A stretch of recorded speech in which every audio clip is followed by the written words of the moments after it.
কিতাব দেখে মুনাজারা করার শক্তি রাখে। আর এই নামধারী আহলে হাদিস ঝাড়ুয়া পার্টিদের যারা সোশ্যাল মিডিয়ায় ভিউ বেশি, ভাইরাল বেশি, এদেরকে মুনাজারার মঞ্চে যদি বসিয়ে দেন তাহলে 1 কেজি পাসিনা ঘাম বের হলে 2.5 কেজি পেশাব বের হবে। মুনাজারা করতে পারে, অত সহজ লাইবা। এই লাউড স্পিকার ধরে বক্তব্য দিবা সহজ, কিতাব খুলে পড়া খুব কঠিন। যারা আলিম সমাজ তারা জানে, পাবলিক ভাববে মনে হয় বলনেওয়ালা সবাই জ্ঞানী। ব্রাদার রাহুল জীবনে মাদ্রাসায় ভর্তি হয়নি, এখন বড় বক্তা। বড় বক্তা না তুমি তক্তা। ফড়িং মনে করছে যে আমার ডানেও পাখা বামেও পাখা, আমি উড়তে পারি। তো তুমি উড়তে পারো? বলে হ্যাঁ। বলে আমি হেলিকপ্টারের সঙ্গে পাল্লা দিব। তুমি জানো না হেলিকপ্টারের পাখাতে যদি তোমার বাড়ি লাগে তুমি উড়তে তো দূরের কথা ছাতু হবা। তো ও মনে করছে যে আমি মনে হয় বাংলা প্লে স্টোর অ্যাপস থেকে বাংলা কিতাব নামিয়ে আমি বড় বক্তা হয়ে গেলাম। মুনাজারা করব, বাহাস করব বাংলাদেশি বক্তার সঙ্গে। বাংলাদেশি বক্তা লয়, মুর্শিদাবাদের সঙ্গে আসো।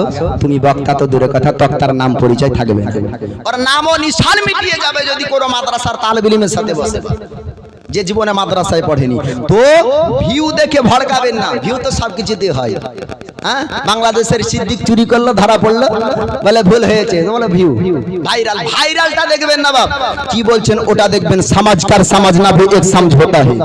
বুঝে বোঝাটাও হলো একটা বুদ্ধি। এখন বর্তমান সোশ্যাল মিডিয়ায় এই ফিতনার সমাতে যে কোনো কিছু ভাইরাল হচ্ছে, চাচারা ভাববে যে কি জুড়লো রে, ভাইরা ঠিক ভালো বুঝছে, যুবকরা ভালো বুঝছে। আমি কি বলতে চাইছি, যেই কথাতে কোনো কাজ নাই ওই কথাতে শেয়ার বেশি, ভাইরাল বেশি। বলে কিসে? একটা বক্তা বক্তব্য দিতে দিতে মুরব্বী বললো তো বিরাট ভাইরাল, শেয়ারের শেষ নাই। বন্ধুদেরকে জানাচ্ছে দারুণ কথা বলেছে, একটা হাদিস বললে আর ওখানে ভিউ নাই, শেয়ারও নাই।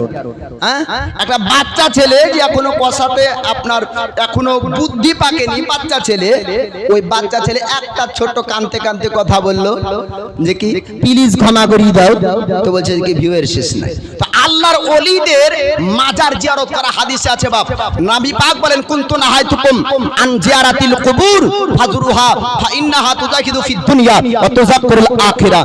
দয়ার নবী, মায়ার নবী তিনি বলেন আমি তোমাদেরকে কবর জিয়ারত থেকে বারণ করেছিলাম, এখন তোমাদেরকে কবর জিয়ারত করতে বলছি, তোমরা কবর জিয়ারত করো, কেননা কবর জিয়ারত করলে দুনিয়াকে ভুলে আখিরাতকে স্মরণ করিয়ে দেয়। একবার জোরে বলবেন না সুবহানাল্লাহ। তো কবর জিয়ারত করলে দুনিয়ার খেয়াল ভুলে যায়। যখন জানাজাতে যাবেন তখন আমার কথাটা মিলাবেন, কবরস্থানে যখন যাবেন আমার কথাটাকে মিলাবেন। ওই সময়তে দুনিয়া ভুলে যায় আর আখিরাত স্মরণ চলে আসে। তো বাপ, সাধারণ মুসলমানের কবর জিয়ারত করা জায়েজ, আল্লাহর ওলির মাজার জিয়ারত করাও জায়েজ।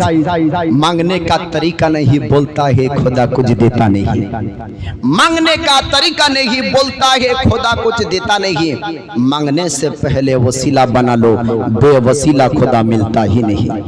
চাওয়ার ঢং নাই, আমরা বলি আল্লাহ দেয় না, আল্লাহ দিবে, তার আগে ওসিলা বানান। কারণ আপনি আল্লাহওয়ালা হতে পারেননি, যে আল্লাহওয়ালা হয়েছে তার সঙ্গে তার ওসিলা বানান, তার ওসিলা নেন। কারণ যার সঙ্গে কানেকশন রেখেছেন, আল্লাহর সঙ্গে আল্লাহওয়ালার কানেকশন আছে, তার নাম ব্যবহার করলে আল্লাহ খুশি হয়। জোরে বলুন সুবহানাল্লাহ। এ গাউসে সামদানি কুতুবে রাব্বানি আব্দুল কাদের জিলানী আলাইহি রাহমাতুর রিদওয়ানের মুরিদ যখন হয়, জগতে যখন নাম ও প্রশংসা বাড়লো, তখন গোস্তাখে আউলিয়া তারা একটা প্রচার করলো এই আল্লাহর ওলি না। বলে প্রমাণ করব কিভাবে, একটা জিন্দা মানুষকে মুর্দা সাজাবো। চতুর্দিকে আপনার